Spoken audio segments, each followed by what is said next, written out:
Hey, it's Elizabeth Brown, the Kitchen Vixen, and it is Friday Frittata, or Frittata Friday.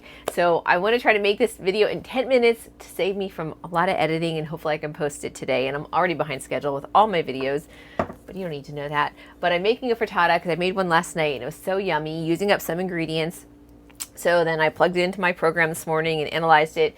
This frittata is going to be 564 calories, 37 grams of muscle building protein, 38 grams of muscle building glycogen rebuilding carb. It starts with 3 eggs, and I am not following the traditional frittata ratio of heavy cream, eggs, and cheese. I use soy milk, or you can use almond milk or whatever milk you choose for this recipe. So there's 3 eggs from my lovely Vital Farms pasture raised eggs, which I always recommend pasture raised because those chickens live a good life, eat a good diet. Comes back to us in our diet, and good energy. 1/4 cup of milk. So this is just for the egg part that we're going to mix up. 1 tablespoon of nutritional yeast, 1 tablespoon of chia seeds, because I always like to up my omega-3 ratio. You want a 4-to-1 ratio. It thinks it's like 5-to-1 ratio, but it's not bad.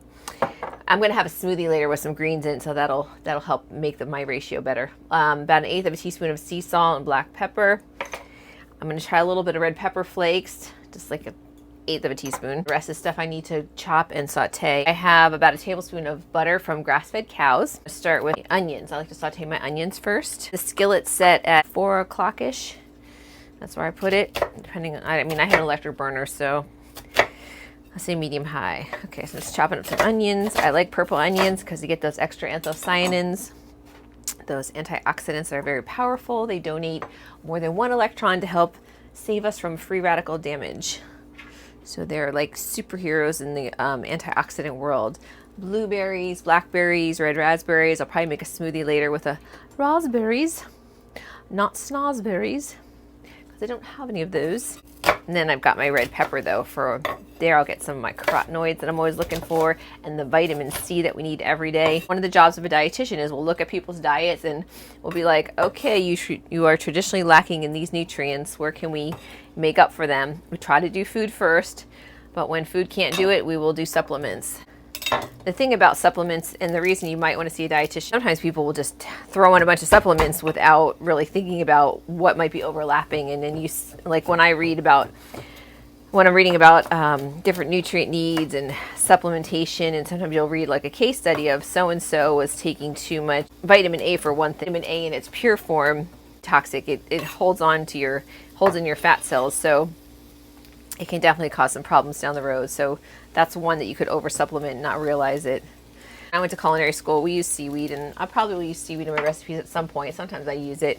There you can have a problem because if you, like somebody thinks, oh, seaweed snack, it's so great. Seaweed is rich in iodine, and sometimes we need iodine, and sometimes you can do too much and it throws off your thyroid function. So, you know, it's all about balance. You can't just live on seaweed. So there was a case study of a young woman who just lived on like seaweed and who knows what else, but she really threw off her thyroid and ended up having hypothyroidism, which is not what most people want. You don't want either one. If your thyroid is off, it just messes up everything. But if you're hypo, then you're going to gain weight. So that's undesirable. It's a lid. Let me see.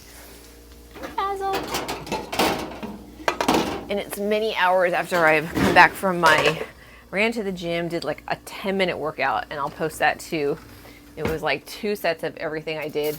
And then I ran to yoga late. Thank God the yoga instructor didn't yell at me, because I've had them yell at me sometimes, and I get it. I need to get on track and get to the gym earlier, but I don't want to skip my gym because I did a, say a 15-minute run to the gym, a 10-minute run to yoga, and then I did a nice hour of yoga, and then I went for another 45-minute run.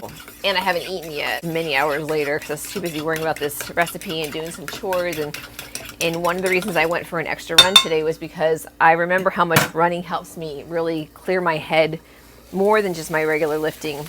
It really helps me focus. And I'm feeling a little overwhelmed by some financial things, which I think that finances is the one reason why a lot of people don't exercise. Like, oh, I have to work, and oh, I have to pay my bills, and oh, I have.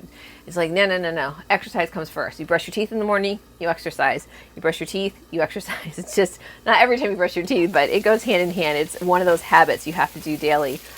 Finances will always be there, and you don't have to deal with them every day. You just have to pay your bills and then have a plan. So I had to have a plan for some of my financial issues, and running helped me kind of just sift through, like, okay, what can I do? What's my priority? Because I am one of those people, like, if I want to have something, if I want to make something happen, I will. You know, when I went to school to be a dietitian, I didn't realize how hard it would be. And I mean, I failed and I succeeded, and I ended up like getting A's in grad school. And I meet people along the way in my life now who are in less jobs, like maybe dietary supervisors, and I had to do that too when I first graduated from college, and it's a really hard job, so I have so much respect for them. But if they have any desire to be a dietitian, you know, they're like, but the school's so hard. I'm like, no.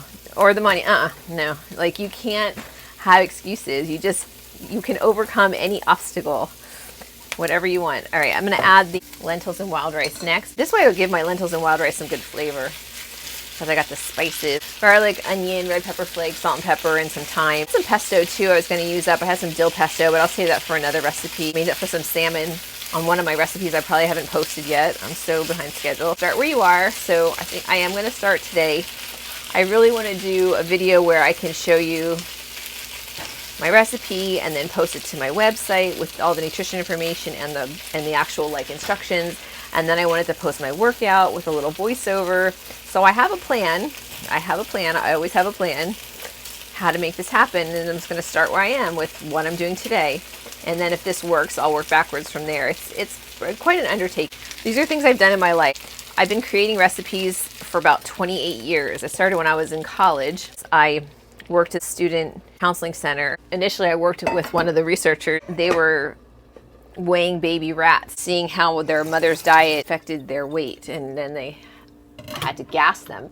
And the researcher showed me this, and I was like, yeah, I'm not doing that. And so anyway, I was working in the student center, counseling college students about nutrition and analyzing diets and creating some recipes. So I started using a program way back then. So that's why I'm like really proficient at it.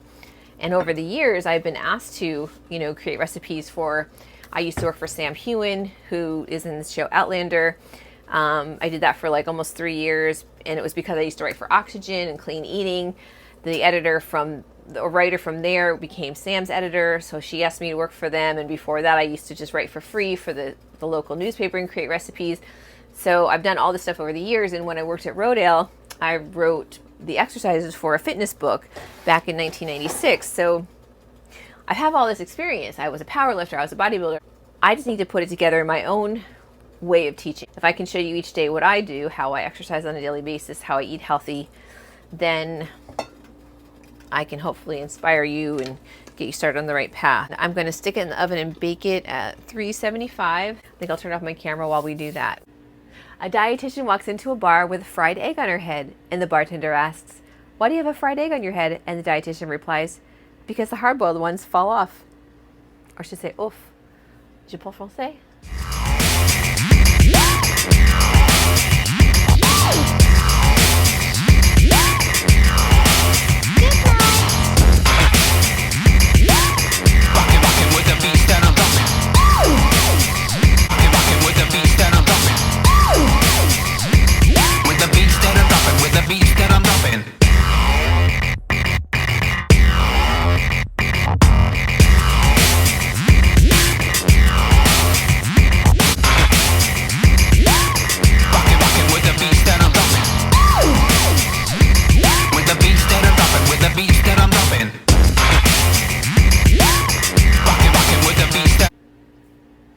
Okay, so let's see how our frittata turned out. It's always a mystery to me when I do something new. So it's basically like a puffy omelet. So you can see all the nice colors. It's probably the chia seeds, ground chia seeds in there, and there's some of the red peppers and onions. And then we've got my lentils and wild rice in there. So there's my 564 calories, 37 grams of muscle rebuilding protein, and 38 grams of carbs to help replenish my glycogen stores so I can run again tomorrow, because running is my zen. I love yoga, I love lifting, but running is like, whew. I'm just so not a food stylist, but I should at least show you what frittata looks like. And I read online too that people explain that frittatas are a quiche without a crust, so it's much easier to prepare. But watch my egg video and learn how to make a quiche with a spinach crust. so delicious and nutritious, of course. Okay, I gotta eat.